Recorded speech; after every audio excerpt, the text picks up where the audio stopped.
Welcome, my darlings. Make yourself comfortable, and I have a tale to tell you. If you enjoy it, please be sure to hit the like button, subscribe, and leave me a comment. I always enjoy your comments. Now, let us begin.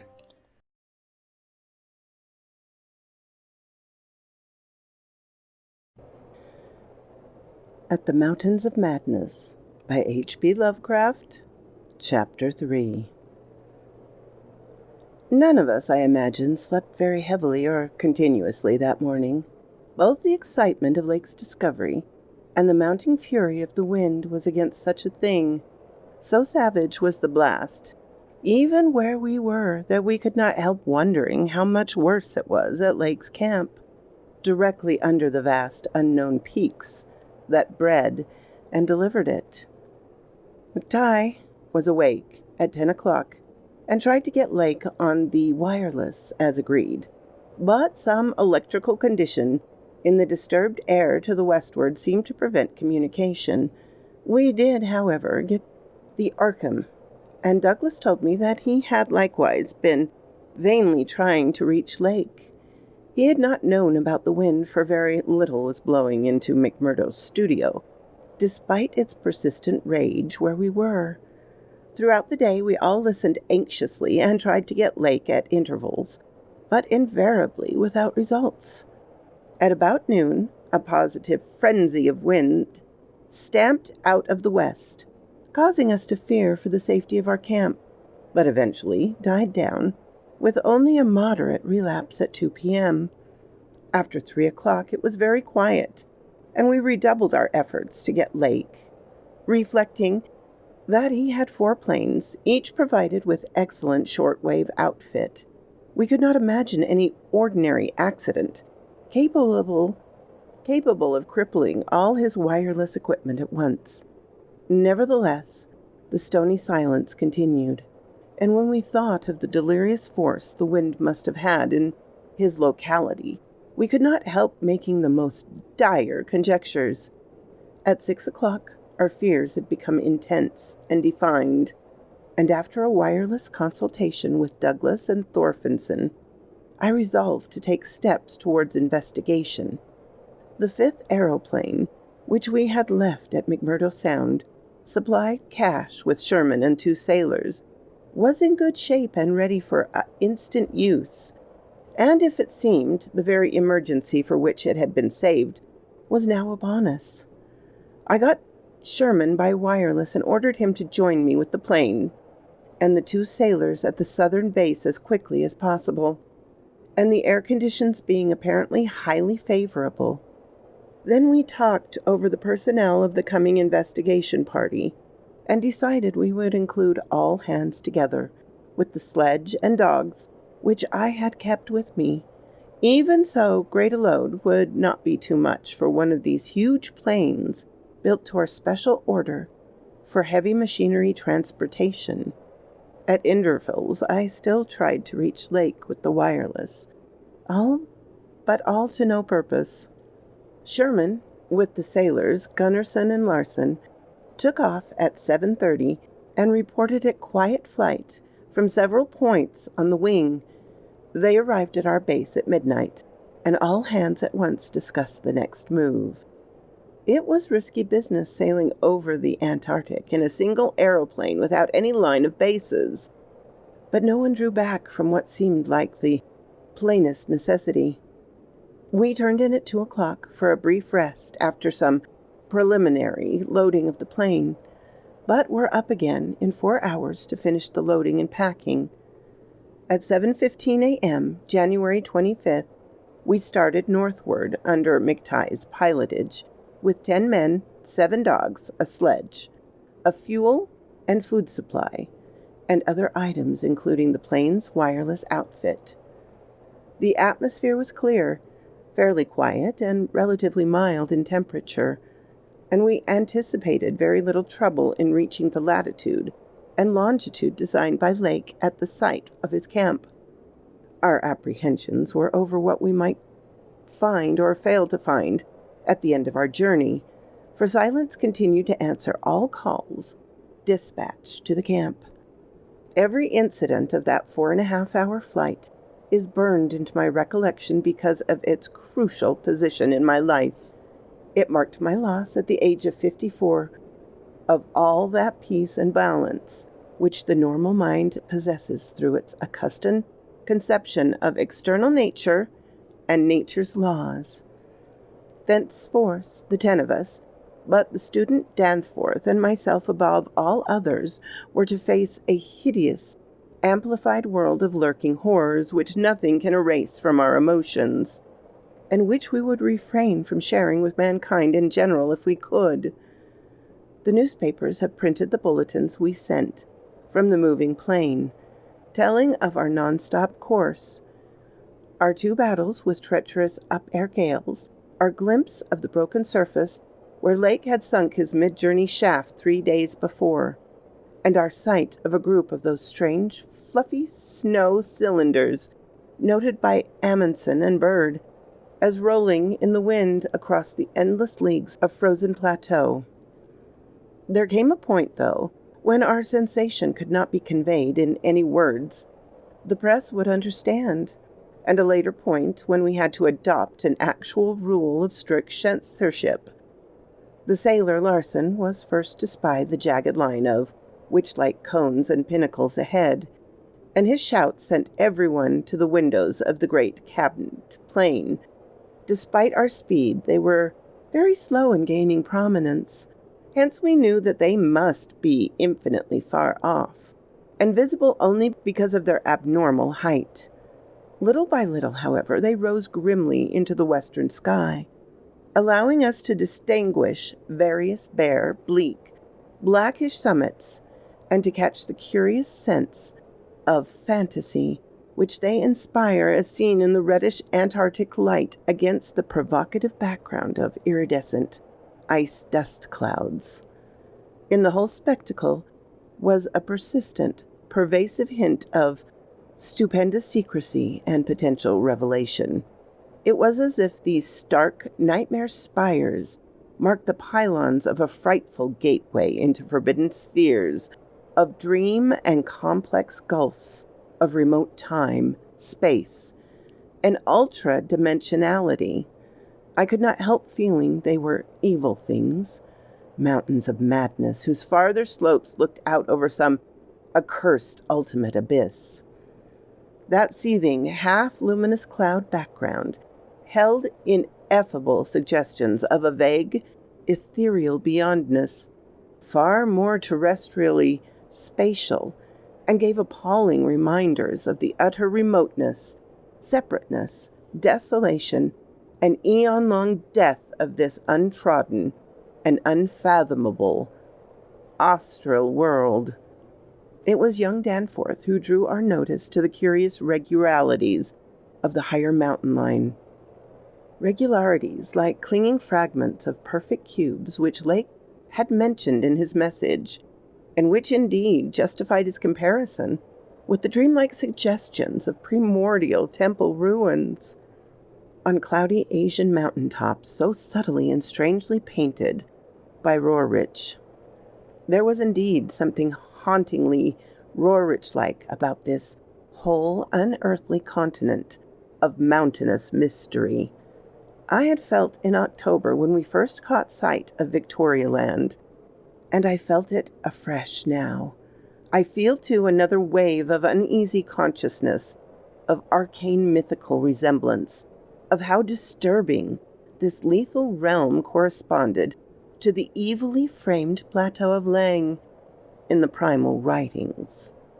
Mythologists have placed Lang in Central Asia, but the racial memory of man, or of his predecessors, is long, and it may well be that certain tales have come down from lands and mountains and temples of horror earlier than Asia and earlier than any human world we know. A few daring mystics have hinted at a pre-Pleistocene origin for the fragmentary Platonic manuscripts and have suggested that the devotees of Tsathoggua were as alien to mankind as Tsathoggua itself. Lang, whenever in space or time it might brood, was not a region I would care to be in or near, nor did I relish the proximity of a world that had ever bred such ambiguous and arcane monstrosities as those Lake had just mentioned. At the moment I felt sorry that I had ever read the abhorred Necronomicon or talked so much with that unpleasantly erudite folklorist, Wilmoth, at the university. This mood undoubtedly served to aggravate my reaction to the bizarre mirage which burst upon us from the increasingly opalescent zenith as we drew near the mountains and began to make out cumulative undulations of the foothills. I'd seen dozens of polar mirages during the preceding weeks, some of them quite as uncanny and fantastically vivid as the present sample. But this one had a wholly novel and obscure quality of menacing symbolism, and I shuddered as the seething labyrinth of our fabulous walls and towers and minarets loomed out of the troubled ice vapors above our head.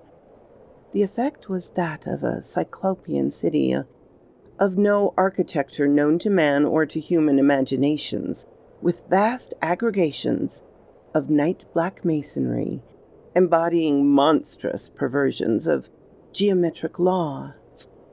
There were truncated cones, sometimes terraced or fluted, surmounted by tall, cylindrical shafts here and there, bulbously enlarged and often capped with tiers of thinnish, scalloped discs and strange, beetling tablet-like constructions, suggesting piles of multitudinous rectangular slabs or circular plates on five-pointed stars, with each one overlapping the one beneath.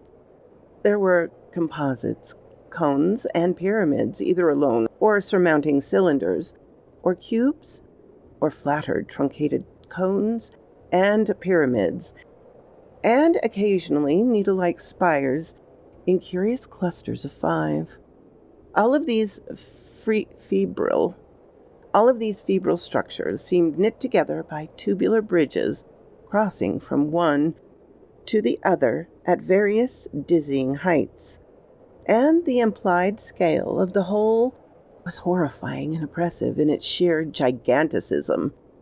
The general type of mirage was not unlike some of the wilder forms observed and drawn by the Arctic whaler Scoresby in 1820, but at the time and place, those with dark, unknown mountain peaks soaring stupendously ahead, the anomalous elder world discovered in our mind, and the pall of probable disaster enveloped the greater part of our expeditions.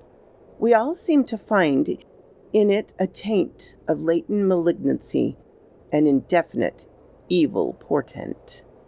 I was glad when the mirage began to break up, though in the process in various nightmare turrets and cones assumed distorted, temporary forms of even vaster hideousness.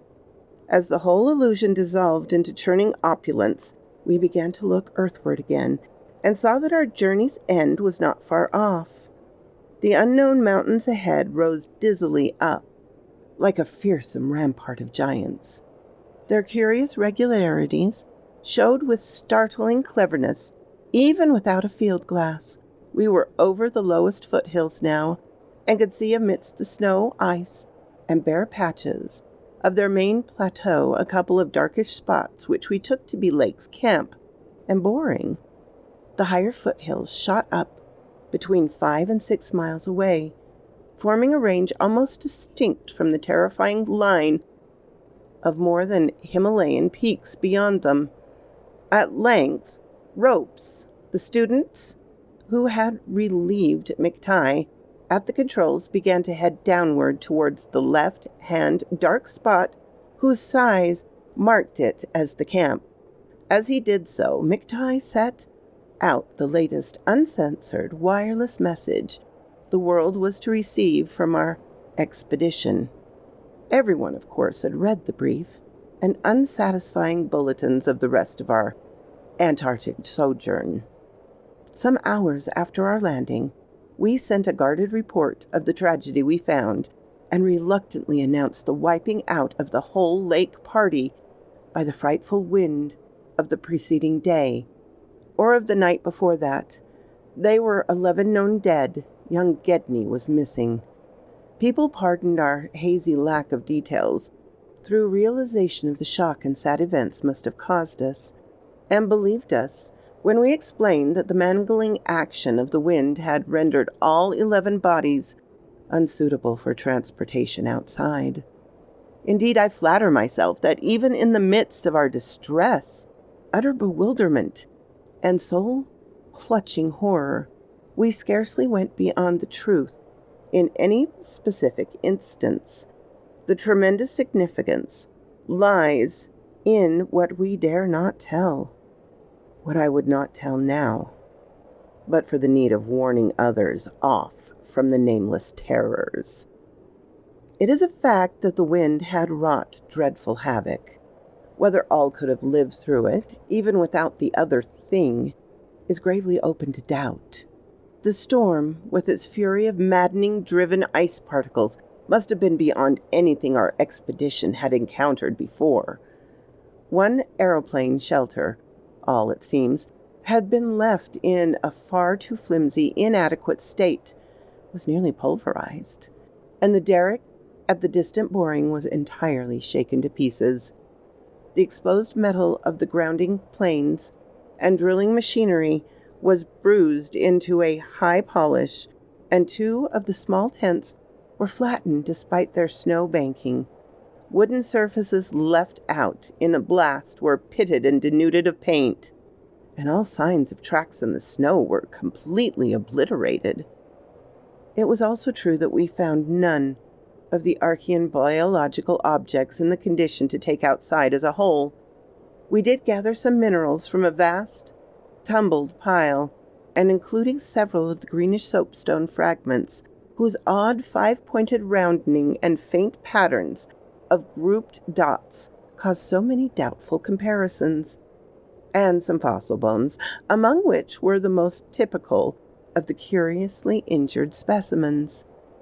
None of the dogs survived, their hurriedly built snow enclosure near the camp being almost wholly destroyed. The wind may have done that through the greater breakage on the side next to the camp, which was not the windward one, suggested an outward leap or break of the frantic beasts themselves. All 3 sledges were gone, and we have tried to explain that the wind may have blown them off into the unknown. The drill and the ice-melting machinery at the boring were too badly damaged to warrant salvage, so we used them to choke up that subtly disturbing gateway to the past which Lake had so blasted. We likewise left at the camp, and 2 most shaken up of the planes. Since our surviving party had only 4 real pilots, Sherman, Danforth, McTighe, and Ropes, in all with Danforth in poor nervous shape to navigate, we brought back all the books, scientific equipment, and other incidentals we could find, though much was rather unaccountably blown away. Spare tents and furs were either missing or badly out of condition. It was approximately 4 p.m., after wide plain cruising had forced us to give Gedney up for lost, that we sent our guarded message to the Arkham for relaying, and I think we did well to keep it as calm and non-committal as we succeeded in doing. The most we said about agitation concerning our dogs, whose frantic uneasiness near the biological specimens was to be expelled from poor Lake's accounts. We did not mention, I think, their display of the same uneasiness when sniffing around the queer greenish soapstone and certain other objects in the disordered region. Objects including scientific instruments, aeroplanes, and machinery, both at the camp and at the boring, whose part had been loosened, moved, or otherwise tampered with by winds that must have harbored singular curiosity and investigativeness. About the 14th biological specimens we were pardonably indefinite. We said that the only ones we discovered were damaged, but that enough was left of them to prove Lake's description wholly and impressively accurate. It was hard work keeping our personal emotions out of this matter. We did not mention numbers or say exactly how we found those which we did find. We had by that time agreed not to transmit anything suggesting madness on the part of Lake's men, and it surely looked like madness to find 6 imperfect monstrosities carefully buried upright in 9-foot snow graves under 5-pointed mounds, punched over with groups of dots in patterns exactly like those of the queer greenish soapstone dug up from Mesozoic or Tertiary times. The 8 perfect specimens mentioned by Lake seemed to have been completely blown away. We were careful, too, about the public's general peace of mind. Hence Danforth and I said little about that frightening trip over the mountains the next day. It was the fact that only a radically lightened plane could possibly cross a range of such height which mercifully limited that scouting tour to the 2 of us. Our return at 1 a.m., Danforth was close to hysterics, but kept an admirably stiff upper lip. It took no persuasion to make him promise not to show our sketches and the other things we brought away in our pockets, not to say anything more to the others than what we had agreed to relay outside, and to hide our camera films for private development later on, so that part of my present story will be as new as Peabody, McTighe, Ropes, Sherman, and the rest as it will be to that world in general. Indeed, Danforth is closer-mouthed than I, for he saw, or thinks he saw, one thing he will not tell even me. All I know, our reports include a tale of hard ascent, a confirmation of Lake's opinion that the greatest peaks of arcane slate and other primal crumbling strata, unchanged since at least mid-Comanchean times, a conventional comment on the regularity of the clinging cube and rampart formation, a decision that the cave's mouth would indicate dissolved calcareous veins, a conjecture that certain slopes and passes would permit the scaling and crossing of an entire range by seasoned mountaineers, and a remark that the mysterious other side holds a lofty and immense super plateau as ancient and unchanging as the mountains themselves, 20,000 feet in elevation, with grotesque rock formations protruding through a thin glacial layer and with low gradual foothills between the general plateau surface and the sheer precipice of the highest peaks. This body of data is in every respect true so far as it goes, and it completely satisfies the men at the camp. We laid our absence of 16 hours, a longer time than our announced flying, landing, reconnoitering, and rock-collecting program called for, to a long mythical spell of adverse wind conditions, and told truly of our landing on the farther foothills. Fortunately, our tale sounds realistic and prosaic enough not to tempt any of the others into emulating our flight. Had any tried to do so, I would have used every ounce of my persuasion to stop them, and I do not know what Danforth would have done. While we were gone, Peabody, Sherman, Ropes, McTighe, and Williamson had worked like beavers over Lake's 2 best planes, fitting them again for use despite the altogether unaccountable juggling of their operative mechanism. We decided to load all the planes the next morning and start back for our old base as soon as possible. Even through indirect, that was the safest way to work towards McMurdo Sound. For a straight-line flight across the most utterly unknown stretches of the aeon-dead continent would involve many additional hazards.